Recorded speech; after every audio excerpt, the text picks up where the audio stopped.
Hello everyone, welcome back to our channel unpaid vibes. So ఈరోజు వచ్చేసి నేను మీకు ఒక్క స్కిన్ కేర్ రొటీన్ అయితే చూపిస్తాను. బట్ స్టిల్ ఏంటి అంటే ఇది స్కిన్ కేర్ రొటీన్ అయితే కాదు, జస్ట్ మనకి ఏంటంటే యాంటీ ఏజింగ్ వెళ్ళిపోవడానికి, ఓకే, అండ్ ఫేస్ స్మూత్నెస్ కోసం చెప్తాను. ఏది వైట్నెస్ అవ్వడానికి అండ్ పింపుల్స్ రిమూవ్ అవ్వడానికి కాదు, మన ఫేస్లో యాక్నీ రిమూవ్ అయ్యి, ట్యాన్ రిమూవ్ అయ్యి, అండ్ మనకు పోర్స్ వచ్చి ఉంటాయి కదా ఫేస్ మీద, సో ఆ పోర్స్ అనేవి కొద్దిగా రిమూవ్ అవుతాయి అన్నమాట. క్రీమ్ యూజ్ చేసుకోవాలి, అలానే కొన్ని థింగ్స్ కూడా ఉన్నాయి, అవి కూడా మనం పాటించాలి. ఫస్ట్లీ నేను బేసిక్ థింగ్ అయితే చెప్తాను. ఫస్ట్లీ ఏంటంటే నేనైతే రీసెంట్గా నేను మా మదర్ వాళ్ళ ఇంటికి వెళ్ళినప్పుడు స్వీట్స్ బాగా తిన్నాను. సో స్వీట్స్ బాగా తినడం వల్ల నా ఫేస్ మీద చాలా యాక్నీ ఫామ్ అయిపోయింది. నార్మల్గా కూడా కాదు, మరీ ఓవర్గా యాక్నీ ఫామ్ అయిపోయింది. నాకే భయం వేసింది అంత యాక్నీ నేను ఫస్ట్ టైం చూశాను నా ఫేస్ మీద. సో ఆయిల్ ఫేస్ ఎక్కువ అయిపోయింది. నార్మల్గా నాకు ఆయిల్ ఫేస్ కాదు, బట్ ఏమైందంటే మొత్తం ఆయిలీ ఫామ్ అయిపోయింది అనమాట. నా రీసెంట్ పిక్చర్స్ కూడా మీరు చూసుకోవచ్చు, రీసెంట్ వీడియోస్లో కూడా చూసుకోవచ్చు. ఎక్కువ పింపుల్స్ ఉండి ఎక్కువ యాక్నీ ఫామ్ అయిపోయింది. బట్ తర్వాత ఏమైందంటే నేను మా ఇంటికి వచ్చేసిన తర్వాత స్కిన్ మీద కేర్ చేశాను. జస్ట్ 2 వీక్స్ కేర్ చేసి ఉంటాను అంతే. 2 వీక్స్లోనే నాకు బంప్ దగ్గర ఇక్కడున్న పోర్స్ అన్నీ రిలీజ్ అయిపోయాయి అండ్ టాక్సిన్స్ అన్నీ రిలీజ్ అయిపోయాయి. ఎలా అంటే ఫస్ట్లీ మనము ఫేస్ వాష్ చేస్తాం కదా, morning evening 2 times face wash చేయాలి. ఎక్కువ స్క్రబ్ చేయకూడదు, నార్మల్గా స్క్రబ్ చేయాలి. స్క్రబ్ చేసిన తర్వాత don't use any towels, okay. Towels ఏం యూజ్ చేయకుండా డైరెక్ట్ ఫ్యాన్కి మీ ఫేస్ పెట్టేసినారనుకో మొత్తం ఎవాపరేట్ అయిపోతుంది, ఓకే. ఎవాపరేట్ అయిపోతుంది అండ్ డస్ట్ అనేది ఏమీ పడదు. అండ్ హ్యాండ్స్తో ఊరికే చెంపల మీద టచ్ చేయకండి, ఓకే. మీ చేతికి ఉన్న బ్యాక్టీరియా మొత్తం దానికి వెళ్ళిపోయి కూడా పింపుల్స్ వస్తాయి. అది one of the main thing. నేనైతే వాటిని ఊరికే గిచ్చుతూ ఉన్నాను, దానివల్ల నాకు ఇంకా ఎక్కువైపోయాయి. సో అది తగ్గడానికి మన హ్యాండ్స్ని మనం ఇట్లా టచ్ కూడా చేయకూడదు. అసలు పింపుల్స్ ఉన్నప్పుడైతే అస్సలు టచ్ చేయకండి ఫేస్. నిజమే మన కాన్ఫిడెన్స్ అనేది కొంచెం తగ్గుతుంది ఈ పింపుల్స్ ఇవి వచ్చినప్పుడు, బట్ స్టిల్ అస్సలు టచ్ చేయొద్దు, ఏం చేయకండి. అండ్ మోర్ ఓవర్ నేను ఒక జ్యూస్ అయితే తాగుతాను కంపల్సరీగా. ఏం జ్యూస్ అనేది మీకు చూపిస్తాను. అది తాగినా కూడా ఫేస్ అనేది ట్యాన్ రిమూవ్ అయిపోయి ఫేస్ అనేది గ్లోగా స్టార్ట్ అయిపోతుంది అనమాట. సో ఆ గ్లోనెస్ మీకు ఎప్పటి నుంచి స్టార్ట్ అవుతుంది అంటే ఆ జ్యూస్ తాగిన ఒక 4-5 డేస్ నుంచి స్టార్ట్ అవుతుంది. ఫేస్ అయితే మంచి గ్లోగా ఉంటుంది. అండ్ ఇవి రెండు తర్వాత మీరు ఏ క్రీమ్ అయినా యూస్ చేయండి, యూస్ ట్వైస్ డైలీ, ఓకే. నేనైతే ఒక మాయిశ్చరైజర్ మాత్రమే యూస్ చేస్తాను. ప్రస్తుతానికి సన్ స్క్రీన్ అవి యూస్ చేయట్లేదు. యాక్చువల్గా నేను సన్ స్క్రీన్ యూస్ చేస్తాను ఎప్పుడైనా ఆఫీస్కి వెళ్ళినప్పుడు, అవుటింగ్స్కి వెళ్ళినప్పుడు, బట్ ఇప్పుడైతే యూస్ చేయట్లేదు, ఇప్పుడు యూస్ చేయకూడదు కాబట్టి.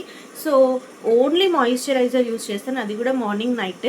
మార్నింగ్ కంపల్సరీగా ఫేస్ వాష్ చేస్తాను, ఆఫ్టర్నూన్ ఫేస్ వాష్ చేస్తాను, మళ్ళీ నైట్ టైం ఫేస్ వాష్ చేస్తాను. ఎందుకంటే యాక్నీ రిమూవల్ అవ్వాలి అనేసి.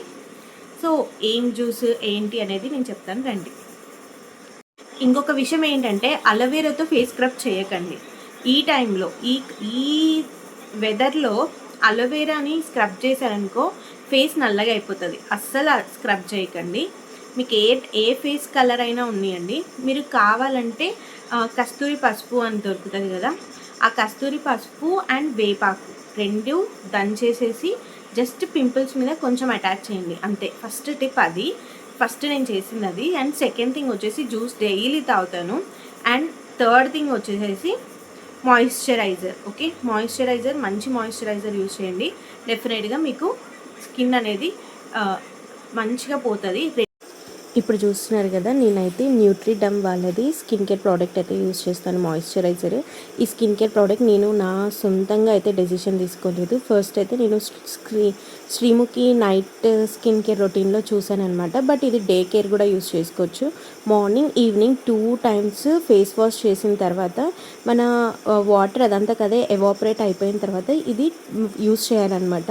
నైట్ టైం కూడా యూస్ చేసి పడుకోండి. మీ యాక్నీనే కాదు, మీకు ఏమైనా ఏజ్ ఇష్యూస్ కూడా పోతాయి అన్నమాట. మెయిన్లీ ఇది రింకిల్స్ తగ్గించడానికి. రెటినాల్ క్రీమ్ అనమాట. ఇప్పుడు నేనున్న టైంలో యూస్ చేయలేదు, బట్ ఎప్పుడైతే మీకు పింపుల్స్ వస్తున్నాయో అప్పుడు మీరు ఏం చేస్తారంటే ఇక్కడ ఎక్కువ పింపుల్స్ వచ్చేసిన వాళ్ళు ఉంటారు కదా, వాళ్ళు రెటినాల్ యూజ్ చేయండి. Just 1 tube of retinol just pimples మీద, అది కూడా ఆఫ్టర్ యూజింగ్ మాయిశ్చరైజర్ పెట్టేసి ఆ రెటినాల్ క్రీమ్ పెట్టండి. పెట్టిన వెంటనే మీ ఫేస్ మీద ఉన్న పింపుల్స్ ఒక 3 మంత్స్ 2 మంత్స్ అయితే టైం పడుతుంది, డెఫినెట్గా తగ్గుతుంది అనమాట. ఈ రెటినాల్ క్రీమ్ డెర్మటాలజిస్ట్ రికమెండ్ చేస్తేనే యూస్ చేయండి, లేకపోతే యూస్ చేయొద్దు. కొందరికి రికమెండ్ చేయదు, అందుకని మీ ఓన్గా కొనుక్కోకుండా ఎవరైనా డెర్మటాలజిస్ట్ని అడిగి తర్వాత కొనుక్కోండి. ఓకే, రెటినాల్ క్రీమ్ కూడా నేను మీకు డిస్క్రిప్షన్లో లింక్ ఇస్తాను. Okay, it's start. ఇప్పుడైతే చెప్తున్నాను కదా, జ్యూస్ అయితే నేను ప్రిపేర్ చేయలేదు, బట్ మీకైతే చెప్తున్నాను వినండి. కీరా 1 కుకుంబర్, 1 క్యారెట్, 1 ఆమ్లా అనమాట. డైలీ నేను మార్నింగ్ ఈవినింగ్ 2 టైమ్స్ ఆమ్లా తింటాను. అది నార్మల్గా కాయనే ఓకే తినేస్తాను, లేకపోతే జ్యూస్లో కొట్టుకునేస్తాను. జ్యూస్ని మాత్రం అయితే స్ట్రెయిన్ చేసుకోను. కీరాని పీల్ చేసేసేసి కీరా పీసెస్గా కట్ చేసేసుకొని, క్యారెట్ పీసెస్గా కట్ చేసుకొని, ఆమ్లా పీసెస్గా కట్ చేసుకొని సలాడ్ లాగైనా తినండి మార్నింగ్, లేకపోతే జ్యూస్ చేసుకోండి. జ్యూస్ని మాత్రం స్ట్రెయిన్ చేయొద్దు, కొంచెం పుల్లగానే ఉంటుంది, తాగడానికి ఇబ్బందిగానే ఉంటుంది. బట్ కొద్ది రోజులు తాగారంటే మీ ఫేస్లో గ్లోనెస్ అయితే చాలా బాగా పెరుగుతుంది, ఎందుకంటే ఇన్ఫ్లమేషన్ని తగ్గిస్తుంది, టాక్సిన్స్ అన్నీ రిమూవ్ అయిపోతాయి. ఇలా కొద్ది రోజులు ట్రై చేయండి, ఖచ్చితంగా మీకు 1 వీక్ నుంచి 2 వీక్స్ లోపల రిజల్ట్స్ తెలుస్తుంది. That's all about the video, and please subscribe to our channel. Thank you, bye.